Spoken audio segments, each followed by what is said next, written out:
Where is most of the welfare money going? Sri Lanka is the lowest tax to GDP country in the entire world. Why is Sri Lanka poor? We really not followed the right principles. I mean, you see, you cannot give everything free to everyone. I mean, let's understand it even now, right? Where is most of the welfare money going? To the rich, not to the poor. It's going to the rich, right? So that is one thing about, you said public welfare needs to be reduced and all. I mean, I will have to, square with the people of this country. The truth must be told, right? And you said about taxes. I mean, Sri Lanka is the lowest tax to GDP country in the entire world at less than 8%.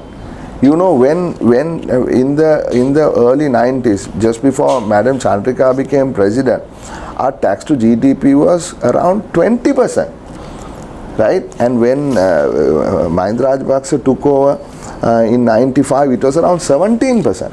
When Sirisena Wickramasinghe government took over from the Rajapaksas, it was around 9.5-10%. And then it was the Mangala Samaravira with the new tax act that took it to about 12.5%. Now it is back to 8%. How can you run a country like this? And okay, on the one hand, you can have a low tax to GDP if every service is market priced, right? And everybody pays what it costs to produce. Or else, if you want to give things free to everyone, then everyone has to pay taxes. So you can't have a Singapore-style tax regime and a Sweden-type welfare state. It is contradictory. It's an oxymoron. So what Sri Lanka is trying to do is to say, we don't want to tax people. We'll tax them very little, but at the same time, we will give X, Y, Z, everything free. So it just cannot gel. It doesn't work like that. Right? I mean, people will have to understand the reality by doing welfare politics over and over, right? Yeah. Whether it is it's all about rice or related to rice, paddy or fertilizer, right? I mean, Dudley had to go home because he increased the price of a halserua, right? And the hartal of the halserua. Right, and then Sirimao said, "Handeng hal genala denna," right? And Chandrika said, "Tunai panahata pangediya denna," right? And you see, how much is a loaf of bread today? So, are you trying? How much is a kilogram of rice today? Are you trying to say that these populist measures will no longer work in a country like Sri Lanka here? How can it work, Kalum? How can it work? So one or two things will have to happen. One is either people will have to say, look, we are willing to pay 60% of our income in taxes, right? Then we can give everything free.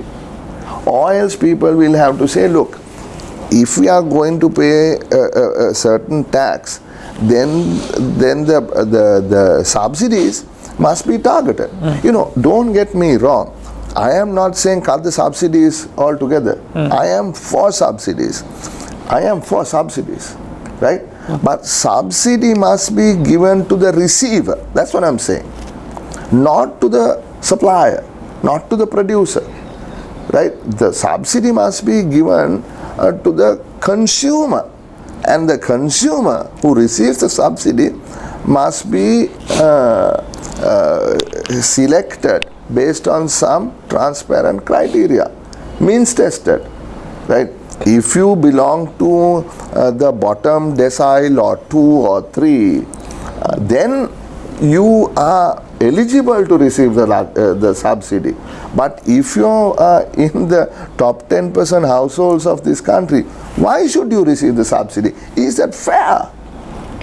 Right? Yes. So equity, equal opportunity is something that I believe in, and if we create that over a period of time, then we will all be better off, not only the rich, the poor will also become rich.